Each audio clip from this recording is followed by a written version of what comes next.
Hey, everybody. It is another week and another episode of Friends Occasionally Not Disagreeing. I am once again Joe and joined as always as always up until this point at least, by Cody. Hello, everyone. And returning once again is Brett. Greetings. And we have a new co host joining us this week, and we're excited to have him. We have our boy Blue. Hello. Can we, Hey, Blue. are we thinking like a guest? I feel like a host is a little You're, premature. you're a host and you'll like it. We're all hosts here. We're all so fond of each other. The budget's scraping Same real low. We podcast. had to bring Blue in. So kind of nervous and excited and curious about this week's topic. We thought it would be a great idea for some reason to talk about music this week, and specifically we're going to be looking at the music of Nirvana versus Foo Fighters. Dun, dun, dun. Yeah, I feel like it is this kind of ongoing debate that music nerds have spawned for some reason over the decades. Obviously, there's a connection between the two groups in the fact that Dave Grohl, the frontman of Foo Fighters, was the drummer for Nirvana, at least for a period. Wait, so what? it does kind of what? You didn't know that? So it does kind of beg comparison, I suppose. But as we usually do before we dive too far into things, I thought it would be interesting to kind of go around the room and have each of us talk a little bit our history with these two bands. You know, how big of a fan were we? Do we have more of a relationship with one than the other, or did we have more of that relationship before we decided on this podcast topic? What sort of notions did we have about the bands going into this? And maybe by the end of the episode, we'll see if any of those ideas change. Who wants to go first on this? It looks like Cody's volunteering. Oh, yes. Yes. Okay, well, I can recall oddly watching my first Nirvana memory probably is watching the Smells Like Teen Spirit video, I think at my grandparents' house while I was there, because, it's like I don't know what I would have been then, like teenager maybe. MTV would, back when they used to play music videos, used to play that video all the time, the dirty, grungy gym scene with the cheerleaders that looked like they were about 3 sheets away from dying from some drug overdose, and the band playing in the background there. But it's kind of that intro to, I guess, the grunge movement is what they call it here. So I guess that's kind of the first impression I had of them. And then they had at least for me at least, they had a pretty successful string of hits that came out right after that song, through those first 2 big albums they had. Maybe not as much on the first one, but the first 2 big albums. So they were on for a while. And then I think the Foo Fighters a little bit later, obviously, with Cobain and Grohl and everything. But the first Foo Fighter album I really got into was The Color and the Shape. I know they had the one before that, Foo Fighters 2, but I listened to those songs, but I never had that. Color and the Shape I had on CD. That was probably like one of my first 10 or 15 CDs I had. So I had good memories of starting with the Foo Fighters there. And they're still going today. So quite a while. That's my intro to them. All right, I guess I could go Awesome. next. So Nirvana came out when they came out. I was still like heavily listening to the music of my parents, really, because I was about 10, 11, and so I was still listening to a lot of classic rock, country, and wasn't really into grunge or rock yet at that point. And I don't specifically remember the first time that I really knew about them. And I was just thinking to myself, probably the first time that I actually saw them was watching the episode of Beavis and Butthead where they were watching the video. that's probably the first time I saw something from Nirvana, perhaps. But they obviously were enormous at that point. And I feel like their first album, well, not the first album, but Nevermind, which I kind of actually think about that as the first album sometimes, is it's one of those albums that like everyone had, whether they liked it or not. I think, it's just like everyone had to have it. And so then Foo Fighters were, then obviously a few years later, and that was really big in the high school years for me, that they really were hitting their stride, getting all the hits out. And so I do have a connection for them with high school. Like I feel like those two kind of go together for me. Though until I started doing some research for this topic, I had never listened to an entire Foo Fighters album before. I didn't own any of them and hadn't listened to them. But I've heard pretty much all their singles. So yeah, that would be my history with it. Yeah, I think similar to what's already been shared, if you can picture this, it's 1997, sweaty, standing in a middle school gym, and it's the verse of Lithium. And then as soon as the chorus breaks in, all chaos breaks out and on the floor, and there's a full mosh pit of middle schoolers that are just more or less probably sliding all over each other because they're all sweaty. But I had a real affinity for Nirvana right around that time, and frankly didn't listen to them.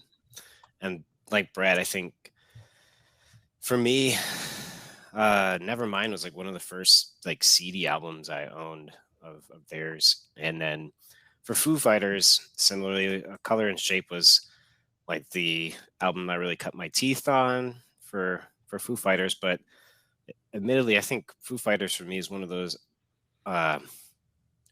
bands that I've kind of lost touch with over the years. Like for Color and Shape, probably up to one of their like late 2000 albums, I think maybe was it Echoes and Silence, Patience and Grace. Like really kind of dropped off the map for me, and so it was kind of cool to go back and revisit. But it was one of those. Both bands have like just a fondness for me, like place and time, and kind of where passing of seasons for me as I like explored music more. Cool. Yeah. I was saying this kind of before we started recording, but to a certain extent, I feel like I might have the least experience with both of these bands out of all of us. My brother was a big Nirvana fan. He's about 3.5 years older than me.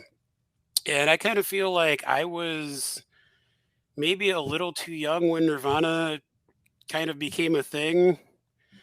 And also, I was just where I was with my musical taste at the time. It just didn't really connect with me. I mean, I've always, through the years been able to respect their influence and kind of, what they did as far as changing the musical landscape, but they were never a band that I really got super into. And Foo Fighters, I actually have a similar experience to kind of what Brett and Blue were saying, where I love a lot of their songs. I love Dave Grohl. Who doesn't? I actually had tickets to see Foo Fighters here in Grand Rapids in 2020, and unfortunately, that didn't happen for reasons. So I'm hoping they'll come back around again. But yeah, I've always really enjoyed their music, but like I think Brett said, prior to this podcast, I had never listened to any of their albums in their entirety. I'd never just sat down and listened to a Foo Fighters album. I would have their singles on my iPod when that was a thing, and there are a lot of their songs that I really like, but I just never really got that deep into their discography. So this has been a really interesting experience for me with regards to both bands, just because I've listened to a lot of music that I just had never heard before. So it's been pretty cool. And I mean, honestly, going into this, I thought of myself as like a casual Foo Fighters fan and not really much of a Nirvana fan. But I mean, that may have changed in certain regards. So, I mean, that's kind of where we're all coming from. I mean, obviously, if we're comparing these bands, the kind of most obvious and most important comparison point would be their music. So I thought we should maybe spend some time talking about each band and kind of what we have experienced while we've been revisiting their music for this podcast. What our thoughts are. Maybe we can each talk about which of their albums we think is the strongest, and maybe talk about a couple of our favorite songs. I mean, I'll say let's maybe start chronologically and start by talking about Nirvana. I mean, I guess I can kick this one off since, you guys might have some deeper things to say, being more familiar with them going back further. I mean, I think part of the reason I never got super into Nirvana back in the day is that I feel like my musical taste back then was still kind of influenced by my parents. I was super into classic rock and, kind of older stuff.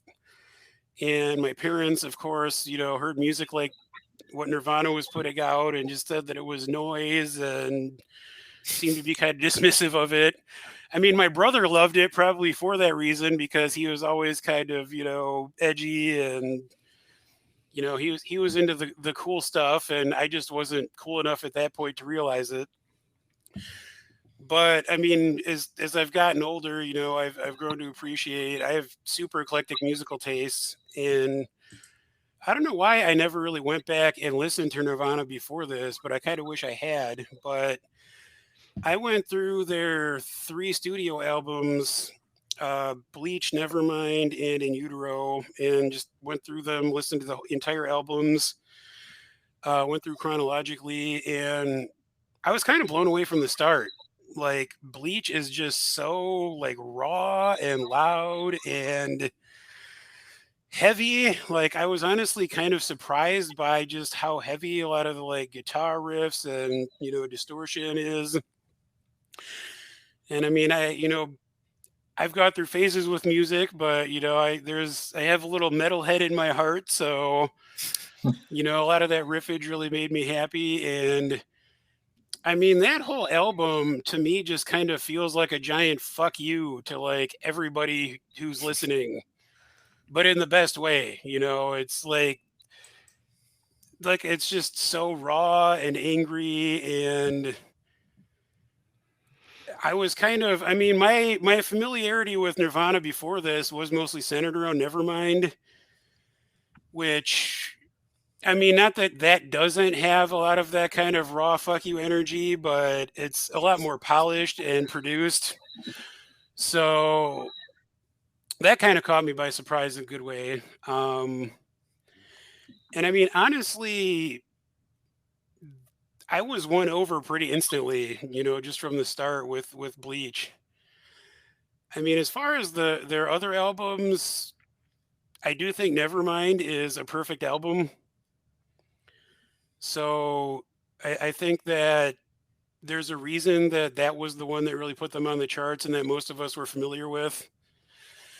And so, I mean, if I had to pick a favorite, it would probably be that one, just because I think that is the rare album where there's no filler. It is just, and I mean, even with me not thinking of myself as a Nirvana fan going into this, like every single track on that album, I was like, oh, I know this song. Oh, I know this song.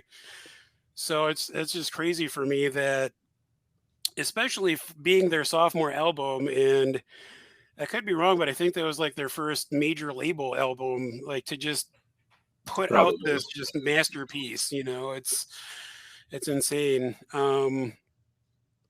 So yeah, I mean, I don't know. Do you guys want to talk songs, or do you guys want to maybe talk about your overall feelings about their albums?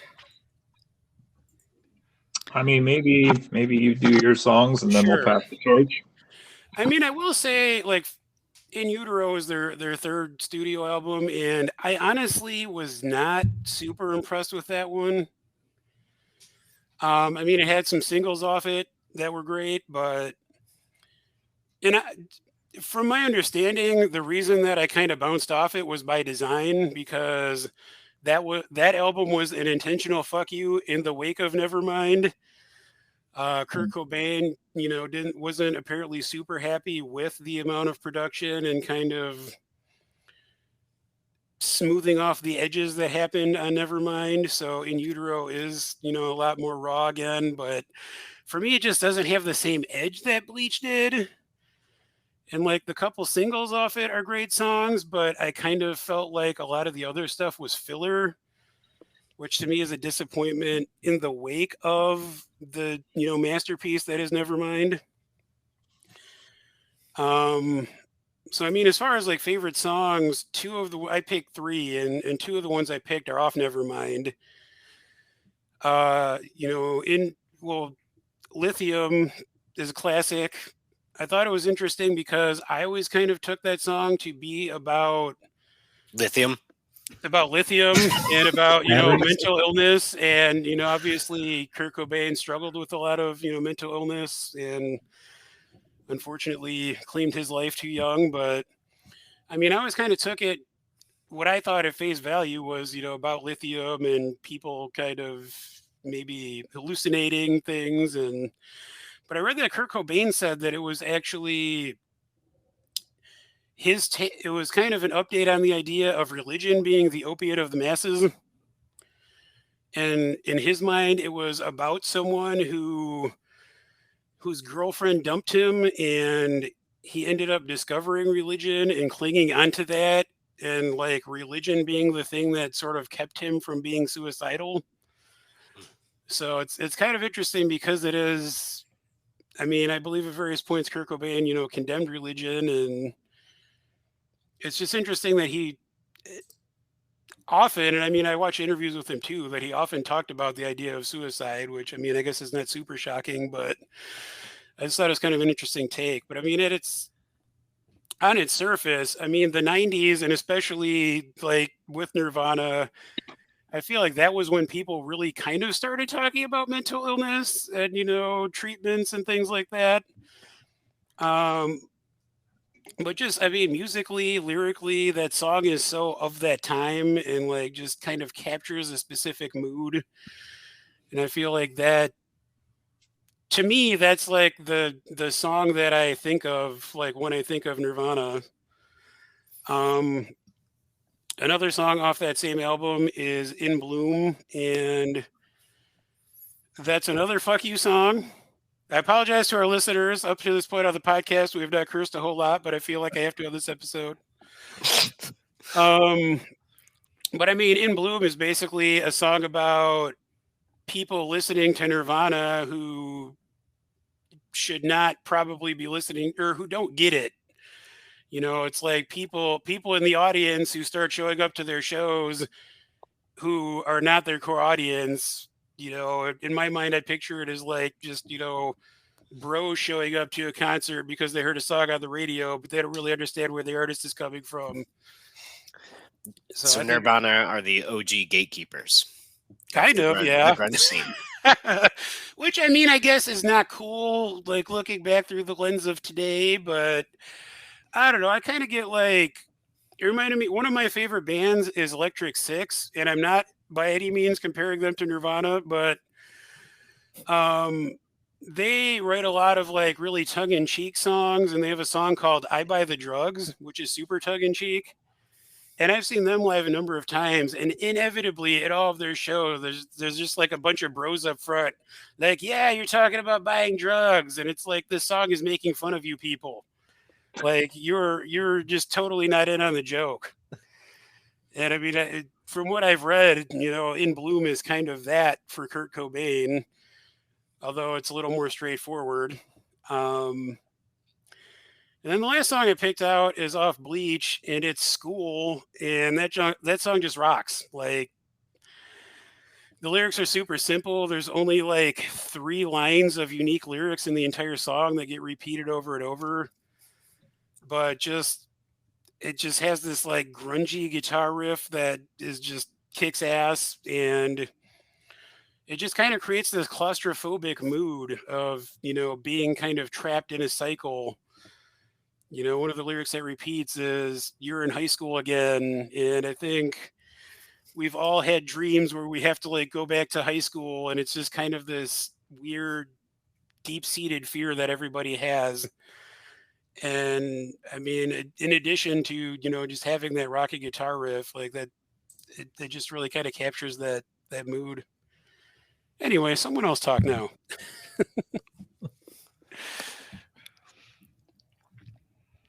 All right, well, I can go. So I find it's interesting for me that you enjoy Bleach so much. For me, it kind of I'll just start with this. I've only listened to it like twice, and when once was like yesterday, in preparation for this. So, um, I do agree. It's very raw, like, and what I feel is the way it sounds is they didn't they wanted all the parts of the band to be kind of like equals. Like everybody's playing at the same level and they're all kind of doing their own thing a bit and not really harmonizing with each other so much. um and while it does have a lot of energy, there weren't a lot of there's a few songs in there that kind of I enjoyed, but there wasn't anything that was like stand out for me. And in retrospect, the whole album is a bit forgettable for me, if I'm being honest. Um, which, as I mentioned before, that like I almost kind of feel like Nirvana's first album is Nevermind. Sometimes, like I always forget that Bleach is even there, but um, so yeah, Bleach I didn't really get into too much, but obviously Nevermind is legendary status. It's as you said, it's even the songs, they have there's like 4 huge songs on it. And the majority of the songs that weren't released as singles sound like they could have been singles, but they just like, they can't release the whole album as singles. There's only really like maybe one song in there that feels like filler. Everything is great on that for me. And obviously the Smells Like Teen Spirit is one of those songs that's going to be legendary forever, I think. So what I find that's really interesting is I dare anyone to actually be able to recite the lyrics of that song and be correct on them. Even like their biggest fans, I bet, could not do it. And that's why it's an awesome song, because you don't need to know what the lyrics are. It is just great to enjoy no matter what they're saying. And even, I just, was listening or watching the lyrics as I was listening here the other day. And I was like, oh, that's what they were saying. I've been hearing this wrong for 30 years. Okay, well, now I know. But it Smells Like Teen Spirit is so impactful, and it's going to be a song that just people point to for I wouldn't even be able to guess, but decades yet. And I think my other 2 favorite songs by them are also off Nevermind, and both really great as far as I'm concerned. Come As You Are and In Bloom both have instantly recognizable riffs to them. Like as soon as they come on, you're like, oh, I know that, I love it. And there's no doubt there that those are just huge songs as well. The third album, I kind of feel like you did, Joe, that it there's a few great songs on it, but the rest was kind of okay. It's more like what you would expect from a typical album for most bands. You got like 2 great songs, and the rest is stuff that they came up with that fills out the album, but it's not special. Yeah, I actually read that Kurt Cobain said that In Utero was the least personal album for him. So, and I think that comes through in the music. Like a disconnect there that he didn't really Yeah. care so much, perhaps. Yeah. So that's how I feel about Nirvana's career.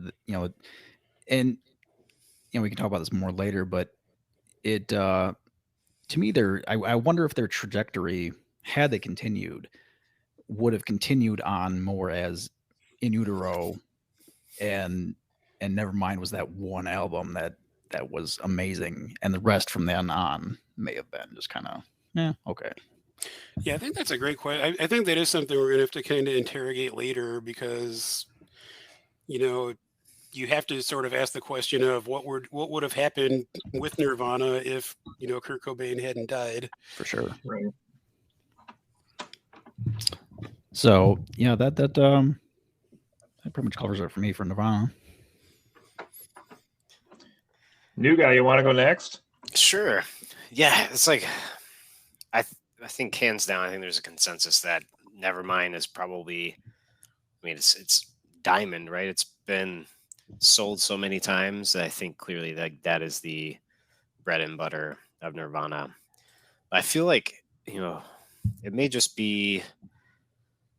I'm not over it, but I think like in terms of the level of enjoyment that I can go, there's listening through this album the entire way is amazing. Like you can just put it on. It's one of those albums, kind of like any of the first 3 Led Zeppelins. You can just put one of them on and just let them play through.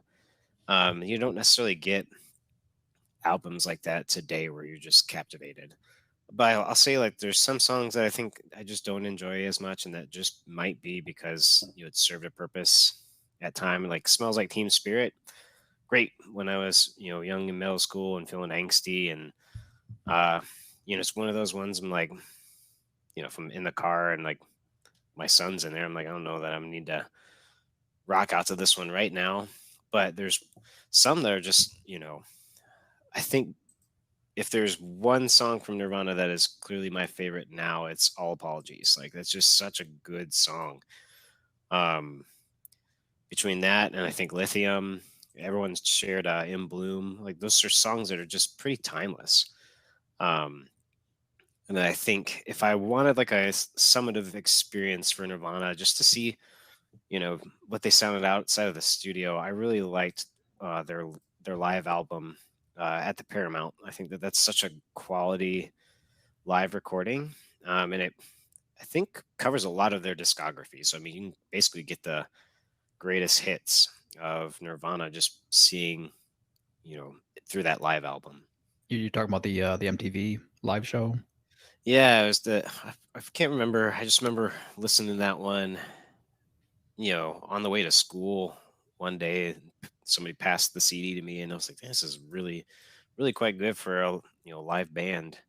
It's probably one of the first albums that I like actually truly enjoyed listening to a live album, and I don't know if it just came directly off the soundboard or what, but it's just a fantastic. For me, I listened to it from a CD. I never really saw it on TV or on DVD or whatnot.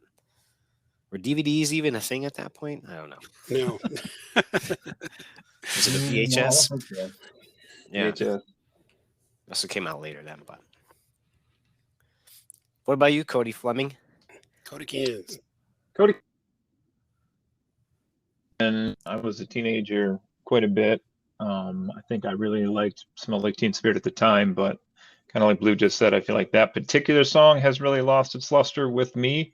And I think because of that, probably I've not listened to Nirvana in a while, just because that's still their signature song for the most part. But I did I don't know if I've ever listened to a Nirvana album from start to finish before this week. So I got the 3 studio albums in, and then I also made sure I got Unplugged, which I know a lot of people that are Nirvana fans say is one of the big ones.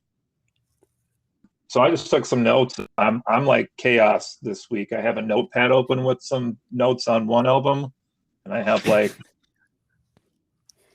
yellow papers with album notes all over. And I'm pretty sure I recorded notes a 3rd place, but I don't even remember where it was this week. So I am literally all over the place. But so anyway, starting with Bleach, my first thing I wrote down was sounds like a garage band that's just jamming, which I really like. I like the vibe of this. About a Girl still holds up all these years later. But then by like the 5th song, I was kind of checked out a little bit more. And so positives, I put sounds like a garage band jamming. And then for negatives, I put sounds like a garage band jamming. So I gave that album a 6 out of 10. That's where I started at. Then I went to the classic Nevermind here, which has probably 2 of my 4 songs I gave the highest review to, I suppose. That would be In Bloom and Come As You Are. And like a couple people mentioned, right, this is just like loaded with power songs. Breathe, Smells Like Teen Spirit, Lithium, you guys mentioned in there. Starting at about song 6, I kind of lost interest a little bit more, but I came back on 11 for On a Plane. And then 12, something, I don't know what the name of this was, Something with the Way or something the Something on Way. the way. Something on the Way. Oh, that's what it is. My handwriting's terrible too. So that was pretty good. And then 13 was called like Endless Nameless. That okay. I wrote down garbage. And that wasn't a hint for a future podcast review, just for the record. So interesting piece of note about that. I forgot to bring that up.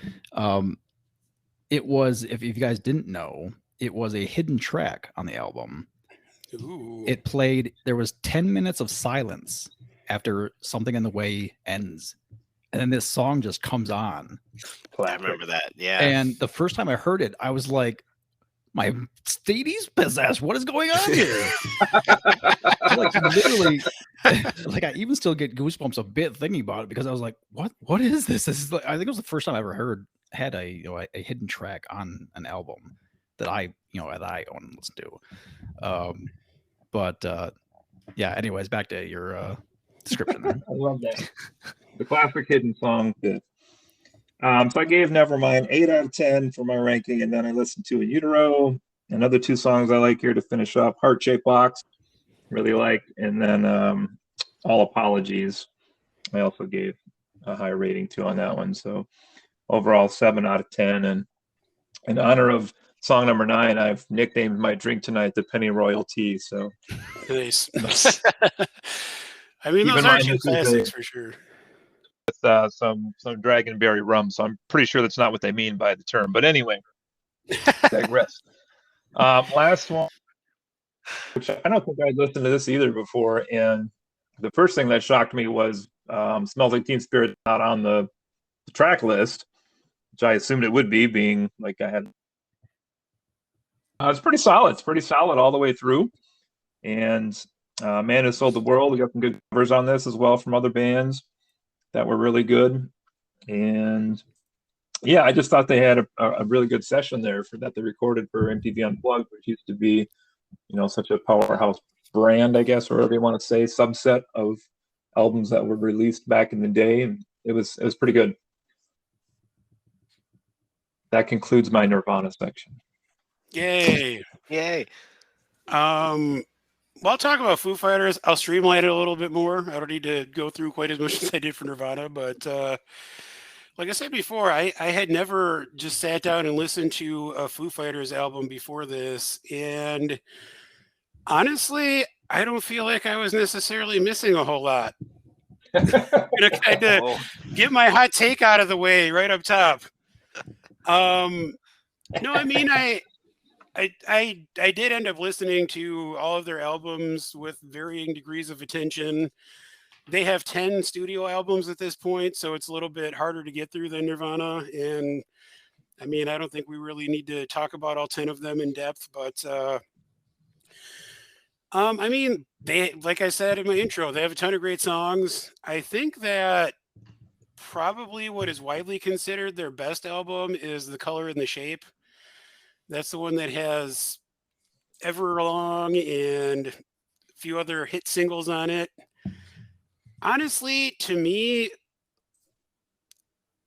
on balance, it's a great album, but I do feel like a couple of the songs on there felt like filler to me. Like I if you were to add up all of the Foo Fighters singles and like great songs, they probably have more than Nirvana, but they've also had a much longer career. But I honestly don't think they have necessarily a single album that is nearly as strong as Nevermind. I will say that I was pleasantly surprised by some of their later albums. because I tend to think that a lot of artists, at least, who have careers as long as they've had, tend to sort of peter out after a while.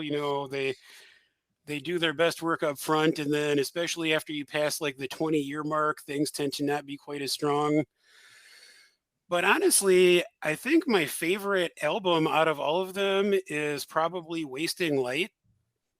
And that was, I think, their seventh album. So they're already like pretty deep into it. And I think out of all of them, that's the one to me that feels like it had the least filler. Like it feels like a pretty consistent album all the way through. And then I also was surprised by their newest album, Medicine at Midnight.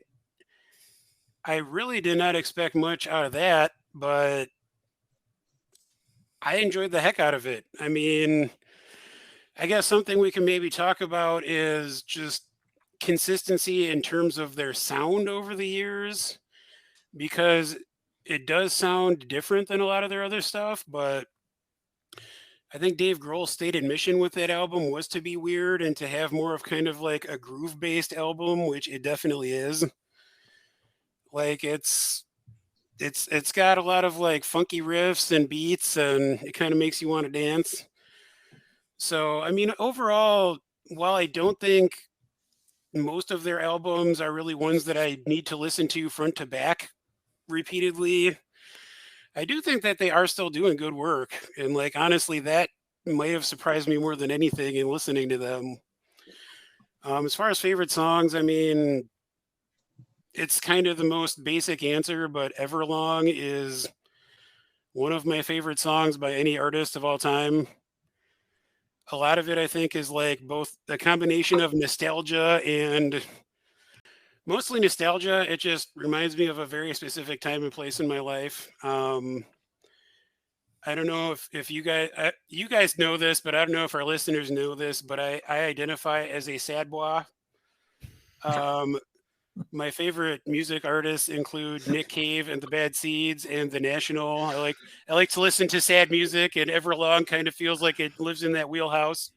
Did you just make that word French? It kind of sounded like I did. It's boy savoir. with an I on the end. Sad boy. Anyway, I love that song. I mean, I like all their singles. Uh, I can't think of any of them right now, but no, I mean, Monkey Wrench is a rocker. Best of You.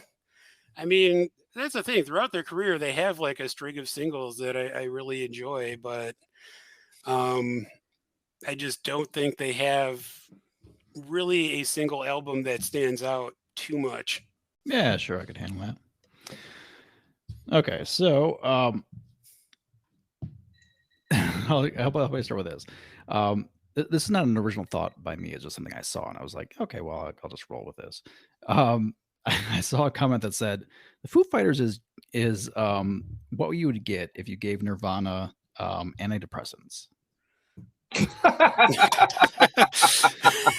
That's fair. I would mostly agree with that. Their first album does have there's a few songs on there that directly sound like they could have been on a Nirvana album. And I don't know if that's intentional or just a byproduct of the obvious connection. Is that the self-titled album that you're referring to? Yes, yeah. Okay. But a lot of that material on that album also does have their own distinct sound, which by the second album they had that, and it was clearly them. And from that point on, they've been very consistent in their sound through their whole career. And yeah, I can't say that they've really changed up the recipe too much, but it works. It's a great sound as far as I'm concerned. And so why there wasn't really a need to change it up. I would agree that Color and the Shape is their best album overall. Though I haven't, as I said, I haven't gotten. I wanted to go on through and listen to all their albums in researching this, because before this I hadn't listened to a single one of their albums all the way through, and I wanted to, and I just didn't find the time to do it. I listened to their first 3 albums all the way through, and I enjoyed all 3 of them. I would agree that Color in the Shape isn't a standout from start to finish. There's a few in there that are like, okay, but overall, I thought a lot of them were really good. Even the ones that weren't singles were really strong as well. And let's see what else I have that there. My Hero is what I would say is their best song for me personally. And it's pretty much a classic. It's, as I was saying, that Foo Fighters, for me, I have a connection with them to my period in high school, and especially that particular song. It was on, what movie was that? Varsity Blues, right? Yeah, Varsity Blues. That's I was was like waiting for it to yeah. come up. and that's like it's really a obviously the theme of that movie, the whole scene, everything is the high school, and so it all just kind of blends together. And even now though, that song I think it's just great. The way it sounds, the way it hits you, the kind of amps you up a bit. And off that same album, Everlong, not quite as good for me, but still one of those that just is an all-time great. And let's see here. For me, The Pretender is also a great song. There was a few in here that were all kind of very similar levels for me. It would be hard for me to pick a distinct top three, because there's several in there that are in the range of, like, they could all be the third spot for me, and I wouldn't argue over it. But for me, I put Pretender there. And so I guess overall, just Foo Fighters for me, I really enjoy their sound. One thing I don't love is the way Dave Grohl kind of like speaks softly on certain parts of the songs is kind of not. I don't think his voice is really made for that particularly. It's not terrible, but I don't enjoy it a lot. When he's really getting his voice out there, the full voice. I think it's actually, considering that he didn't start as a vocalist, he is in the last 30 years is probably one of the best rock vocalists out there, as far as I'm concerned. But yeah, I guess that's my take. Yeah, I'll pass the torch off out there. Yeah, man, there's so many good things have been said. Just to not be redundant, I feel, well, I'll not be redundant by being redundant, but I feel like My Hero is clearly my favorite. Just the drums leading into it, just followed by the bass, and then that lead guitar riff is just so catchy that just just the composition of that song is so great. I think that just stands out to me as the sound of the Foo Fighters. Like, I think that is clearly articulated all across many of their albums. You can just that's their telltale type of sound. I think, and this might be blasphemous or a hot take for me, Foo Fighters is just so enjoyable to listen to. I think it could, rather than listening to like their entire discography, it'd be no different than like my enjoyment of the Beatles today is, if I wanted to listen to the Beatles, I could put on like One by Beatles, like the more or less anthology of their best hits that went one. So yeah, I know, hot take for Joe, because he does like the Beatles. Wow. But yeah, I think it's not that I don't enjoy them. I do. I feel like it's hard to really commit yourself to 10 albums and say that you're like a diehard fan. I feel like you can listen to probably their first, Color and Shape. You can listen to One by One. I think everyone knows that, like, Way to Fly is probably for a lot of people, is probably their favorite song, maybe because that's where they got the most mainstream success. But I think, honestly, Color and Shape is my favorite album, followed by, I'd probably say, One by One and probably Echo, Silence, Patient, and Grace. I think that those are my top 3 albums. And there's plenty of good songs on there between those 3 albums that you could really be like, oh, yeah, it makes sense why these would be on a Greatest Hits album that they released. How about Well, Cody? Yeah. I'm going to pick up here and say I had intended to get through all 10 of them this week, and I think I got through maybe 4.5 of them only. And I also wanted to go back and re-listen to Skin and Bones, one of their acoustic ones that I have on CD someplace in the basement, but I also did not get a chance to go back to that one either. So I made sure I got the first, well, did I get the first 3? Actually, let me see here. I got the self-titled, The Color and the Shape. What's the third album called? Is it There Is Nothing Left to Lose? Yeah. Okay, so I did get the first 3. So the first one, here's the problem with the first one. I gave it a 7 out of 10, which is pretty good. This is a call, great song. I'll stick around, good song. Big Me, okay song. But here's the problem. This was back in the era when I still watched music videos quite often. And that, is it the Big Me video where they do the like crazy Futos. faces through everything? Yeah, Yeah, the like Mentos commercial. Yeah. The Mentos That was like my parody. lasting image of the Foo Fighters for like a while.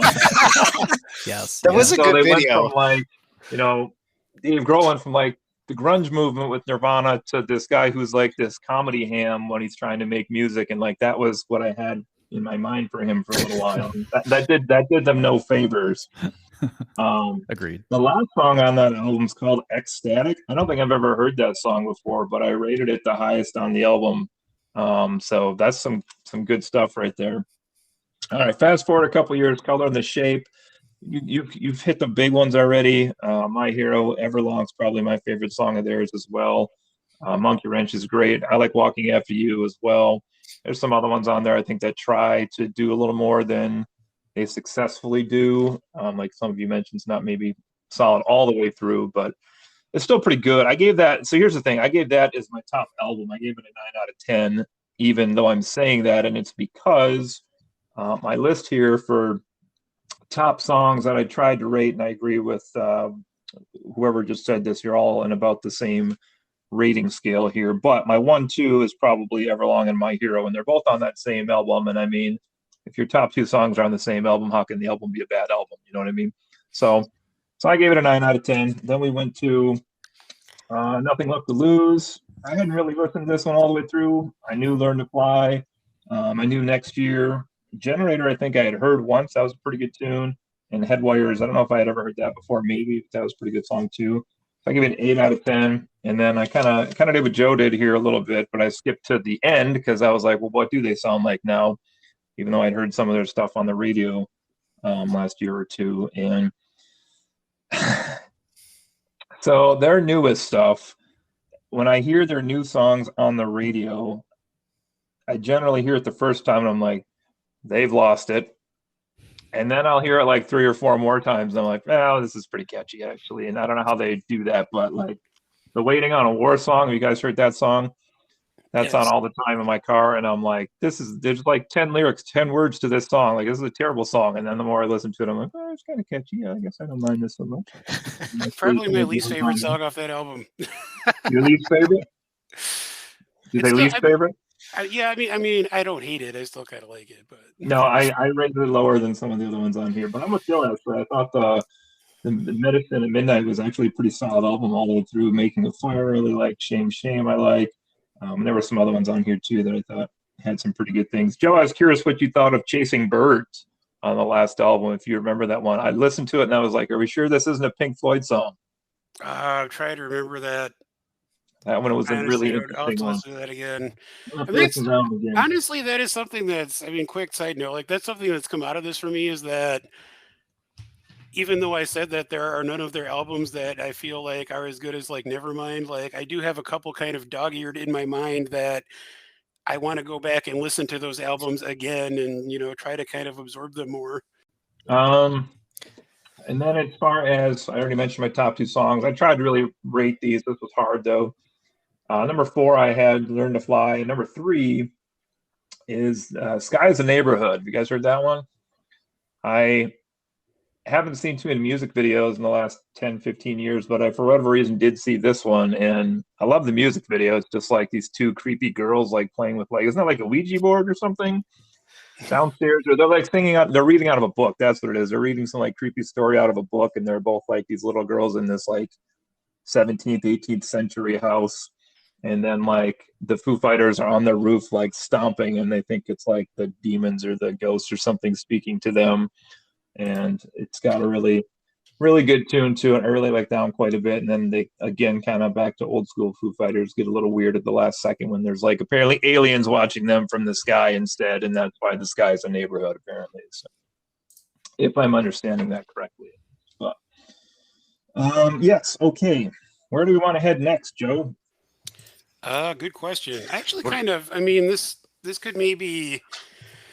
I propose that we talk maybe about their legacy. I kind of wanted to comment on a couple things that you raised, specifically with the cheesy Mentos music video that you said you thought was kind of colored your opinion of them in the wake of the whole grunge scene or whatever. I mean, if you look at like the music video for In Bloom that Nirvana did, I mean, it's a little edgier maybe, but like they were kind of having a little bit of fun there. I think you could kind of draw a line from that to the videos that Foo Fighters ended up making. So I don't know if that is necessarily a betrayal of, Dave Grohl's grunge roots just because he was kind of having fun with the music video. But yeah, I mean, as far as just overall legacy goes, actually backing up a little bit, I told a couple of my coworkers that we were going to be doing this topic, and they're both like super into punk music, so they have opinions about things. And they said that it's weird that we're comparing these two bands because they're like completely different genres. And I mean, obviously there's the Dave Grohl connection, but Yep. I don't know if they're necessarily completely different genres, but I've been thinking about the fact that I feel like they were both trying to do different things. I mean, Nirvana, maybe not so much on In Utero, but definitely on the first two albums, and especially on Nevermind, I feel like Kurt Cobain was an artist who was trying to say something. And I love Foo Fighters, but I kind of feel like Dave Grohl is maybe less interested in saying something deep and profound as he is just in rocking. Yeah, that sounds right. He's great at. Like, they have a lot of awesome songs that you can crank up and rock out to, but that's probably why he's on like a couple of Tenacious D albums too. Like, yeah, exactly. Well, that's the thing. I mean, who doesn't love Dave Grohl as a personality?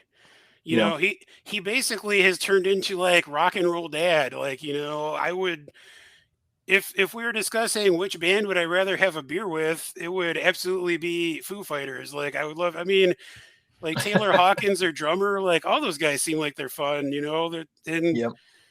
Going back to the music videos, they're always having fun in those. Like, it seems like Foo Fighters is much more interested in having a good time and just like making some good old fashioned loud rock music, which I can get behind. I wrote down a note here that somebody said their songs are all kind of the same. Are they like the modern day AC/DC? I mean, I could see that just in the sense of, I think especially as they've gone on, they have become more and more arena rock.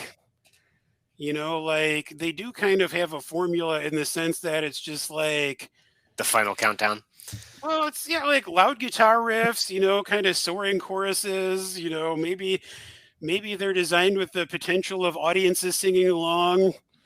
So Yeah, I think I could kind of see that comparison. Yeah, I would say their early stuff definitely was a lot more, maybe edgy isn't quite the right word, but it was harder hitting, for sure. It was still, coming off of that bit of grunge coming out. And I would agree that the newer stuff is good, solid rock, but it's not, it doesn't hit you quite as hard. It's my opinion. Yeah. So while their sound kind of is it's the same sound. It's not quite the same feel. I'm with you on that. I feel like because they've won a couple Emmys, Foo Fighters. I think wasn't it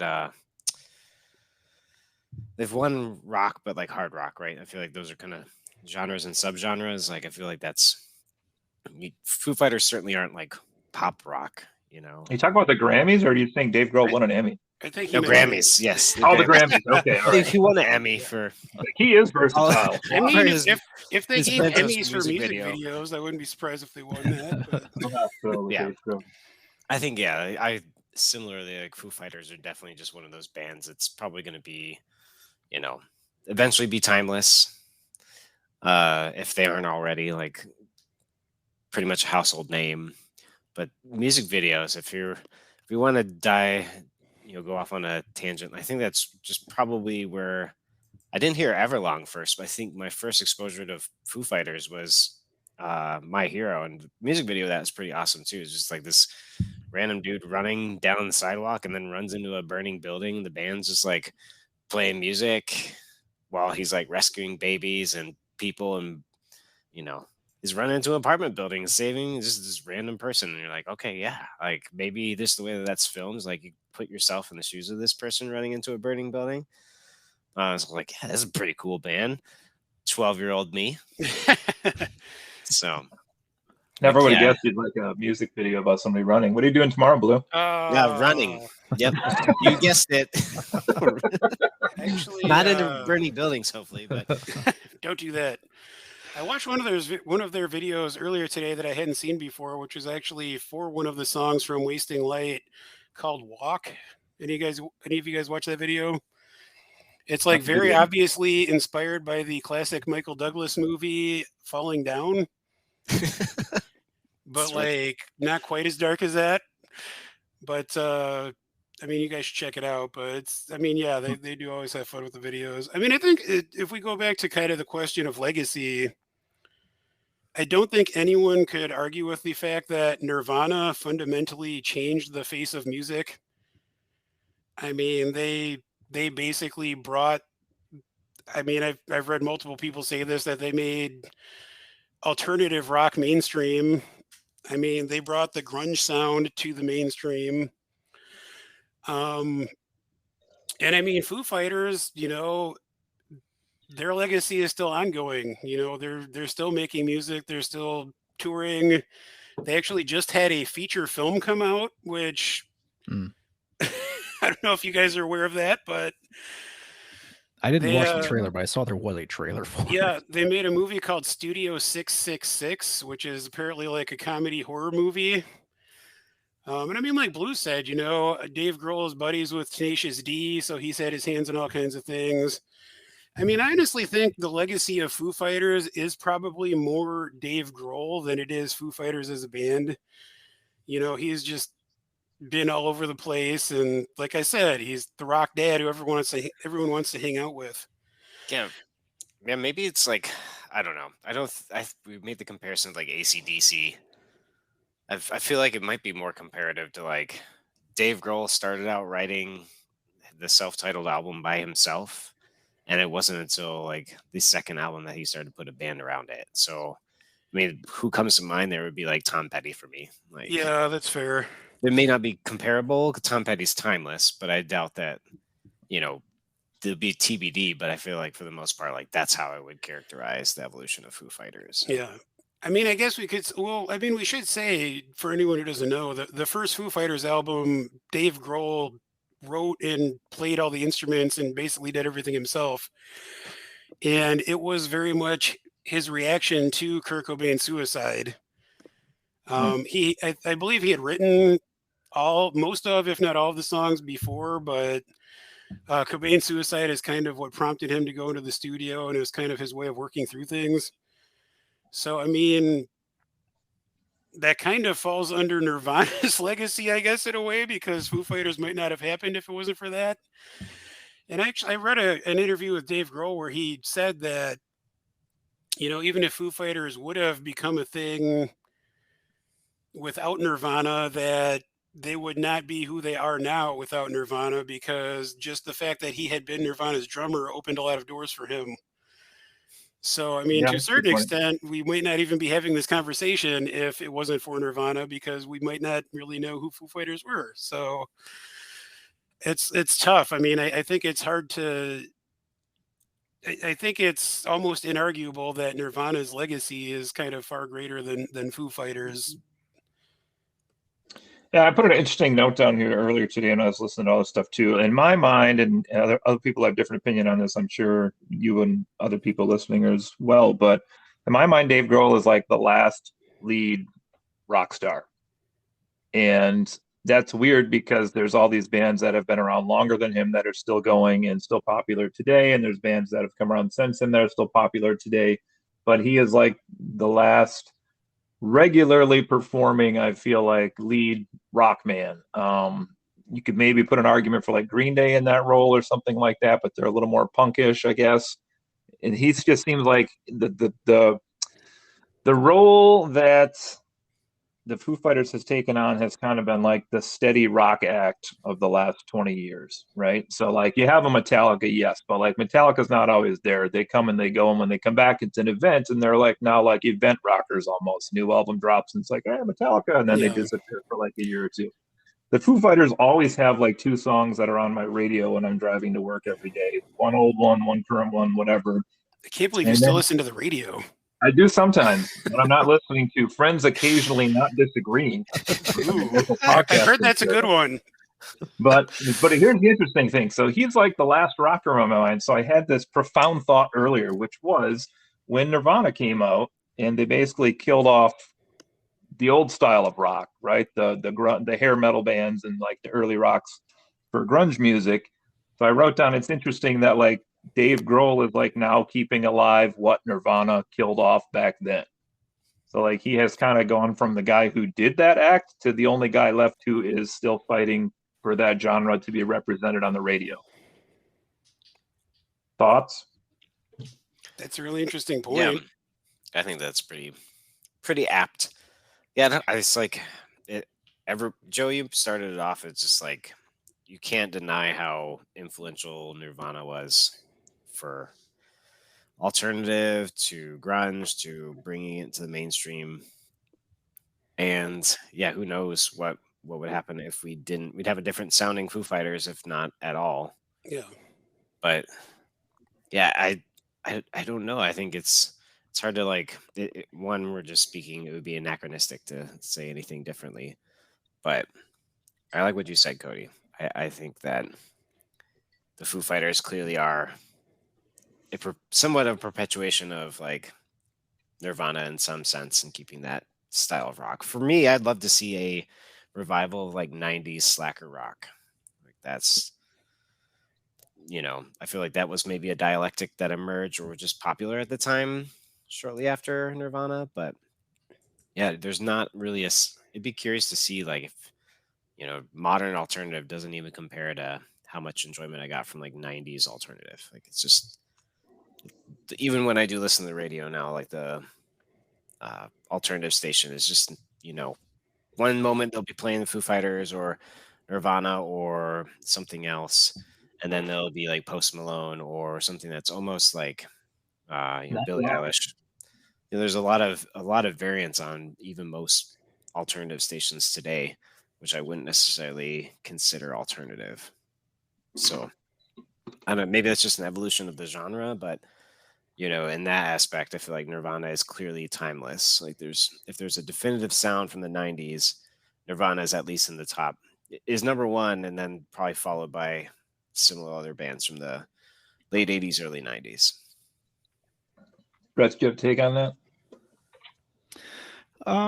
Well, I was thinking, we're thinking about legacy, and I think it's fair to ask, is Nirvana as legendary simply because Cobain committed suicide? If he had not, let's just postulate, that doesn't happen. They play for another 15 years. We get another 7 albums. Is their legacy at that point a great band with a legendary album, but the band overall is just good. Because certainly the death is something that it just it changes things. It trying to think of who else. And my mind is slipping now, but there's been other similar cases where when somebody passes on, then you want to make them something bigger than they were. I guess that completely different category, but like Kobe Bryant just recently, like before he died, was thought of as like one of the greatest basketball players ever, but not a great human being. And he died. Now all of a sudden he's like like this saint of the sport. I think when somebody dies, especially if it's a tragic death, before their time, it changes the way people think about it, because they want that person to have meant more than perhaps what they did. That's a good point. I wonder. I mean, that I think Cobain's actual suicide obviously like was a huge thing, but I also kind of going back to the Beatles comparison.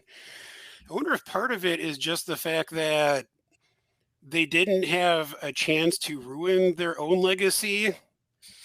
Like the Beatles broke up. They did. I mean, John Lennon got shot like 10 years later, but when a band has such an amazing output in a defined short period of time and then does not carry on for 20, 30 years later and, put out some mediocre work and have a chance to kind of sully their own reputation. Like I am a diehard Beatles fan. I still think they're probably the greatest band that ever existed, but would people feel that way about the Beatles if they had continued, if they were still going or had continued for 20 or 30 years later?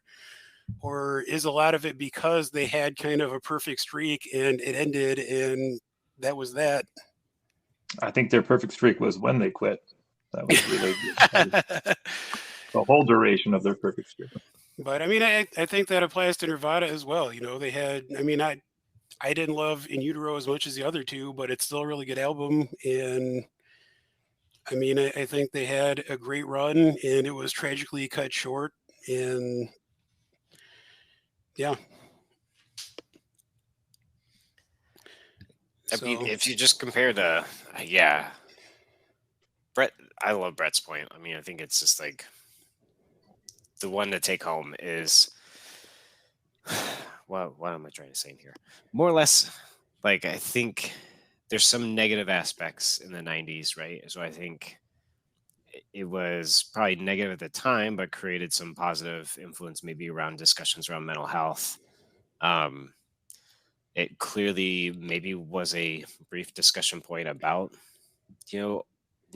using drugs or getting to a point where, I'm pretty sure Kurt Cobain's suicide was prompted by the fact that he was going to enter rehab and whatever sort of things were going through his head through that. So I feel like those are some negative aspects that you couldn't overlook on top of the fact that they're, batting 1,000 in terms of how good their studio sound was.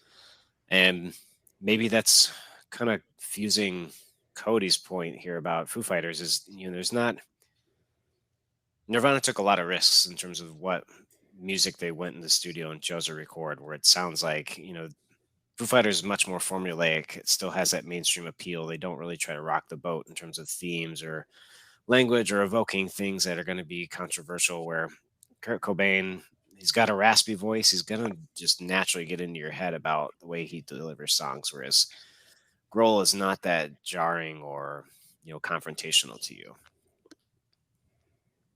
So one last question here I have before we do our choice. 90s Dave Grohl without a beard. Could it possibly really just be 80s Tim Curry without a beard? I'm just asking.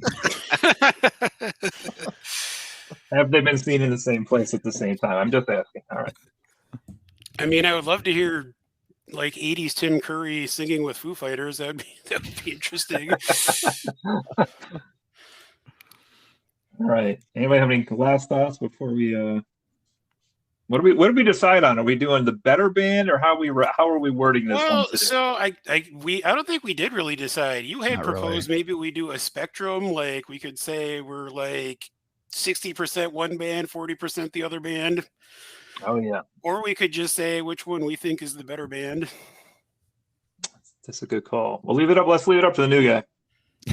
Ooh, how do you want to do this? I think, I mean, you can't go all or nothing here, or you got to do all or nothing. I mean, I don't think it's fair. You have to choose one that you prefer at the end of the So day. That's what's fair. our criteria? Favorite or better? I'd Yeah. say better. But The that's only ambiguous better? interpretation. Yeah. Yeah. All right. Better, everything asterisk. everything compiled.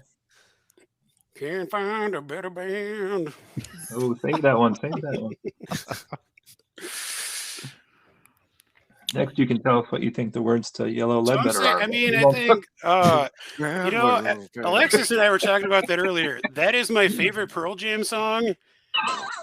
I have no idea what any of the lyrics in that song are, like at all. There aren't set lyrics to that song. Eddie Vedder has said that multiple times in interviews that he changes them every time he sings in concert. It's amazing. I mean, as a guitar fan, I just love the guitar part in that song. But anyway, I think we should do like final thoughts and then what our choice is. Kind of go around the room. Yeah. So I don't know Here's- who wants to start. I'll start because I'm guessing you might ask me to pick my favorite or the better band first. But I feel like if you do a snapshot of the time period, it's clear that like Nirvana, Pearl Jam, Soundgarden, and Stone Temple Pilots, right? Those are like the definitive bands of the 90s, with Nirvana. So I mean, that's probably, to have lived through that period of music is totally iconic. Don't forget Whereas- Alice in Chains, because they were better than all of those bands. But anyway, I mean, anywho, You're the man more or in less the like box. Foo Fighters. I don't feel like had as much competition in that period of like either hard rock, punk was emerging at that time, so that naturally split my interest. I feel like just in general, Foo Fighters might. I'm not tipping the scale here already, but or hinting at what my vote might be. I just feel like the crowd was really packed with definitive rock bands in the 90s, and I just feel like the unique sound that emerged in terms of what happened in rock bands after is because of all the influence by either Nirvana and those bands that came before them. so you're picking Nirvana, is that what you're saying? I mean, are we still at final thoughts, or are we choosing? now? Well, I'm saying final thoughts and that like basically lead up to what your choice is. So give Yeah, it to us, Blue. Yeah, honestly, I think at the end of the day, it's Nirvana for me. Less studio albums, but clearly so much polish, and they probably would have had a lot more to say had they continued on, and it would have been interesting to see. So I think just overall, even though there's a short discography, I think Nirvana beats out Foo Fighters here for me. Brett. I'll go next. Oh, Brett's going. Yeah, I can go. All right. So I went on a bit of a roller coaster with this through the week as I was preparing. My initial feeling, just out of the gut, was Nirvana's better. And I started listening to things and just looking at the histories, and I actually started thinking to myself, Foo Fighters, I think, is actually more influential for me. A lot of their early work really stands out to me as being powerful and iconic and really impactful. But I started looking, so as an engineer, numbers are really important to me. I just like numbers. So very interestingly, Nirvana had 0 #1 singles. Nevermind and In Utero were #1 as an album, but not a single one of their singles was #1 on the charts ever. Oh, That's shocking. Foo Fighters have 16 #1s. wow. Now, here's the other thing. The majority of those have come since 2010. And I started, so I wasn't looking at the list. I was like looking at the list of singles, and I was like, wow, that's a lot of singles. And I was just, my initial thought was, oh, well, I know these songs. I started listening to the songs. I didn't know those songs. A lot of those songs since 2010 they have not stuck in my head. As there's a few of them, but out of look, I'm just looking at the list here. There's like 14 or so songs they released in 2010 area, and there's only a couple on there that really stick out to me. So in reality, the list of songs that are really sticking to me for Foo Fighters is quite smaller than I initially thought it was. So I ended up coming backwards to thinking, it's Nirvana for me. Nirvana's the better band for me, the one that is longer lasting. And the question I asked myself is, would I rather have had 20 more years of Nirvana, or would I've rather had all of the Foo Fighters career? And I would like to see what Nirvana would have given us. So for me, my final thought is Nirvana is the better band for me. Are we gonna all agree here? Or the first time I'm here, we have a consensus. I don't want to come back to this. All right. So for me, you probably all know I'm a big music person myself, and it pains me to say this, but the 90s alternative rock scene is probably maybe the musical genre that has aged the worst for me personally. Yep, you can all shake your heads, and here we go. So when I look at like a Pearl Jam, I don't know what interest I had in them to begin with. I don't know where it's at. We can do a podcast on them later and compare them to somebody else. Nirvana kind of fits the same bill. Honestly, listening to their music in those 3 albums, I was surprised how many of their songs I actually do enjoy. Because I think my impression is always to go right to "Smells Like Teen Spirit," and like, it's not a bad song, but it's like, to me, it's like one of the most overplayed songs in history. Probably because it was that genre-breaking time period, and it was like everywhere at the time. Which just shocks me that it wasn't #1, honestly, because they might know what was above it. I'm just curious if anybody can find that, but. But what does Teen Spirit actually smell like? Do we know to this day? I do. I teach high school. It's not good. It's not good. No, it's not good. Any students ever find this podcast? That's right. I said it. But anyway, and Foo Fighters, The Color and the Shape, of course, I love that. And while I have not listened to all of their music, I do think probably some of their albums did fall on some different time periods in my life that meant more to me necessarily than whatever I was trying to figure out in the mid-90s when Nirvana was doing their thing. And I think just the 1-2 punch, well, I mean, really that whole album, The Color and the Shape, with My Hero and Everlong especially. I hate to agree with Letterman on anything, though, and say Everlong's the best song of theirs, but I guess I might have to. So if Nirvana had gone on longer, yeah, that'd be interesting to see what their career would have ended up like, what their sound would have been like, maybe a generation or two down the road, if they had continued to modify and change their sound with some of the newer bands that have come out since then. But in terms of record sales, which I don't know if we looked at that necessarily overall, I just did a quick check of this earlier, but the early, real quick information I found was Nirvana like 70 million albums and the Foo Fighters only 20 million. So huge disparity, especially if you divide by the number of records that were created, right? However, I don't think rock is an appreciated genre right now, nor has it been for the last 10 to 15 years.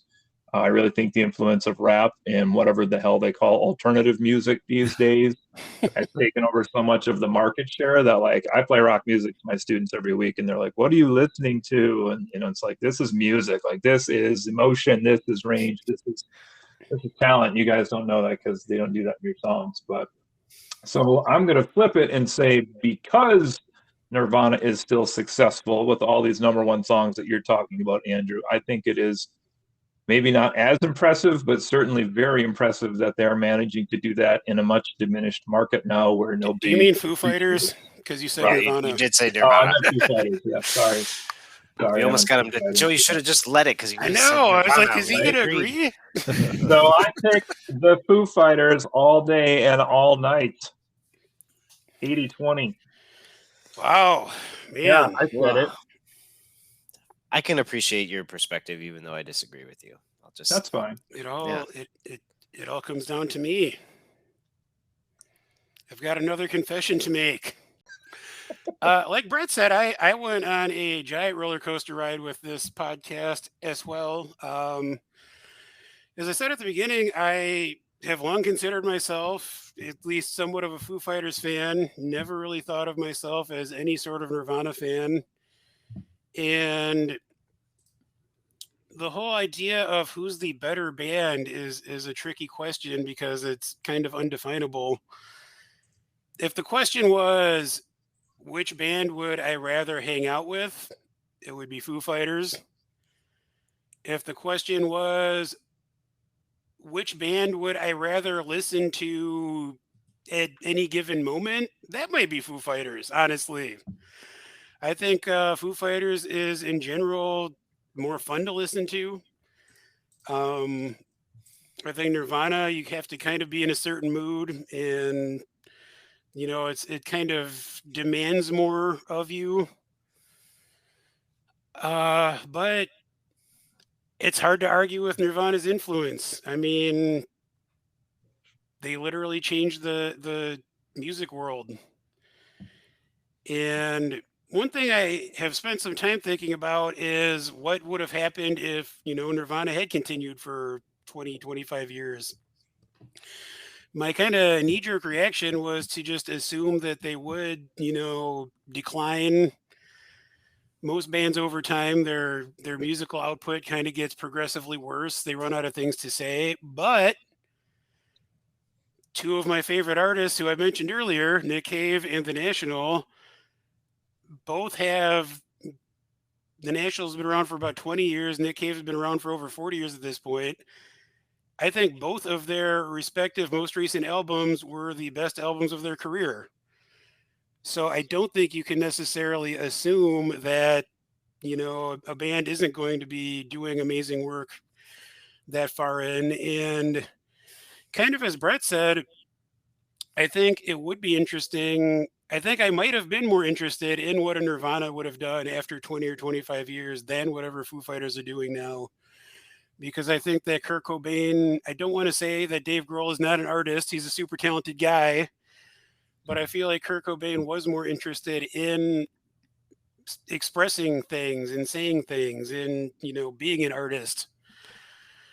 So, I mean, all that is to say, and this is a surprise to me, that I think if, gun to my head, if I had to say, oh, that's a really bad pun to make. And a cut. That was totally intended. If I had to pick a better band, I think I would have to go with Nirvana. If nothing else, the fact that they made what we, at least three of the four of us, agree is a perfect album in Nevermind, that is a feat that 99% of bands and musical artists never accomplish. To have an album that is that strong, start to finish, that listenable start to finish. I mean, if that was the only thing that they created as a band, I think that I might still have to pick them over Foo Fighters. So, yeah. It's interesting, like most artists and bands go through that sophomore slump, right? But it's clear that Foo Fighters, well, at least in this group, Foo Fighters, Color and Shape, sophomore album, Nevermind being a sophomore album. And I think those are both the most commercially successful albums. and probably the most critically acclaimed albums for those. So Yeah, those were kind of both the defining moments of their careers. That is interesting. but I feel like if I like wanted to see where Nirvana would have picked up if they continued the career, they're different genres, but I feel like System of a Down would be kind of my teenage example of being in, like Cody said, like I think you had to be in the right mood to listen to Nirvana, or maybe Joe, you said it, but you know, definitely Foo Fighters is more listenable to me nowadays. But if Kurt Cobain had lots of things to say, but yeah, I don't know. I think it's interesting. We got a 2. Well, no, we had 3-1 here this time, but for good reasons, I guess. mean, I think this- disagree. No, I'm joking. I think this is the first time we've actually had disagreement on friends occasionally not disagreeing. I'm pretty sure we've all been on the same page for the past couple episodes. So, We had some people that had the wrong NES games last week, but other than that, that's true. Well, I think that's going to do it. It's been another episode of Friends Occasionally Not Disagreeing. Thank you, everyone, for listening, and hopefully we'll see you next week. bye everyone. Bye.